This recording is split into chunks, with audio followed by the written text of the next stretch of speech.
First ever factory of Mukunda Jewelry. Purvi grand opening November 1 KPHB లో.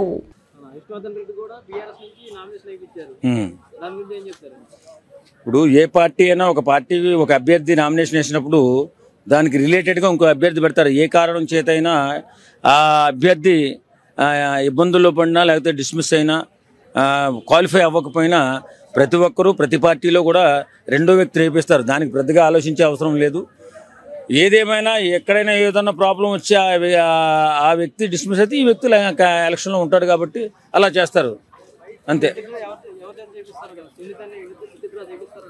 అదేమవ్వదండి. సునీతాన్ని withdraw చేయడానికి election అప్పుడే campaign మొత్తం చేసేసారు వాళ్ళు.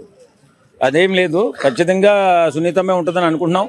నెక్స్ట్ ఏదన్నా ఇప్పుడు సునీతమ్మ ఓడిపోతే నెక్స్ట్ అవకాశం మాత్రం మన జనార్దన్ రెడ్డి గారి అబ్బాయి విష్ణువర్ధన్ రెడ్డికి వస్తుంది ఖచ్చితంగా. అది పెద్దగా ప్రభావం చూపదండి. ఎందుకంటే లంకల దీపక్ రెడ్డి అంటే ఒకసారి ఓడిపోయాడు. 25,000 ఓట్లు ఏమో వచ్చినట్టున్నాయి ఇప్పుడు.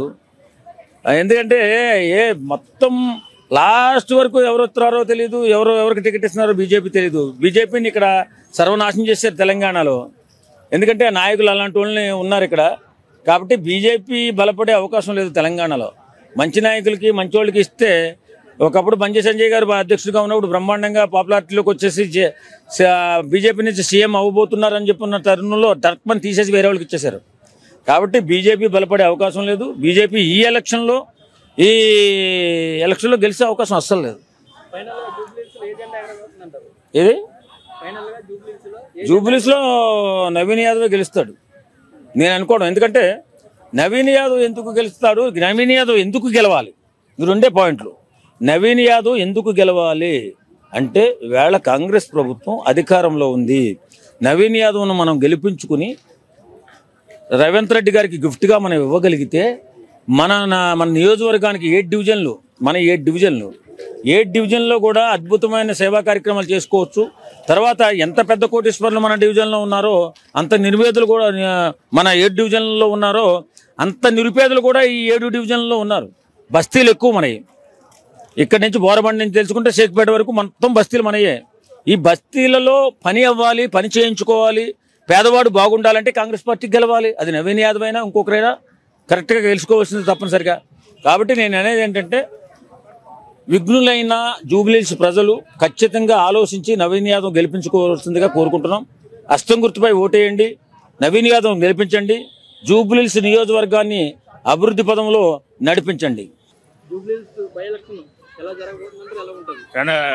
రసవత్తంగా జరుగుతుంది జూబ్లీహిల్స్ బై ఎలక్షన్. ఈరోజు పక్క నవీన్ అన్న గెలుస్తాడు.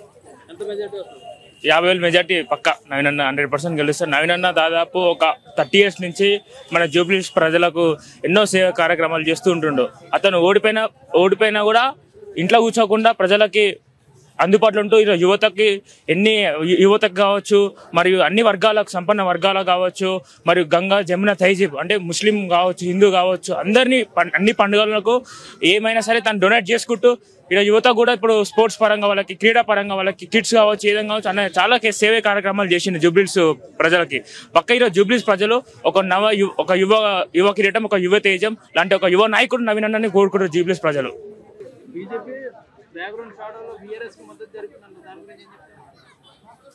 అది మేబీ అవ్వచ్చు, ఎందుకంటే అలా గ్రౌండ్లో తిరుగుతులేదు. ఈ రోజు నామినేషన్ వేసారు, అసలు ప్రచారం కూడా ఏం లేదుగా. ఎవరు నిలబడ్డారో కూడా జనాలు తెలియదు. క్యాండిడేట్ ఎవరు నిలబడ్డారు? దంపక రెడ్డి. కనీసం జనాల్లో వచ్చారా? లేదు కదా. మెయిన్ ఈ 2 పార్టీలే ఉంటాయి, బీఆర్ఎస్ వర్సెస్ కాంగ్రెస్ 90%. ఎందుకంటే సింగిల్గా పోటీ చేస్తేనే 20,000 ఓట్లు తెచ్చుకున్న అతను నవీన్ యాదవ్. వాళ్ళ నాన్నగారు ఎప్పటి నుంచో, శ్రీశైలం యాదవ్ గారు ఎప్పటి నుంచో చంద్రబాబు టైం దగ్గర నుంచి సేవలు చేశారు. కేసీఆర్ గారికి ఫస్ట్ రథం కొనిచ్చింది ఆయన, ప్రచార రథం శ్రీశైలం యాదవ్ గారు. మ్యాక్సిమం శ్రీశైలం యాదవ్ గారు వాళ్ళ అబ్బాయి రావచ్చు అనుకుంటున్నాం. ఎందుకంటే 20,000 ఓట్లు సింగిల్గా పోటీ చేస్తానే 20,000 ఓట్లు వచ్చినాయంటే 180 జూబ్లీహిల్స్ కాన్స్టిట్యున్సీలో కొంచెం గట్టిగా ఫోకస్ పెడితే ఖచ్చితంగా నెగ్గుతాడని నా ఒపీనియన్.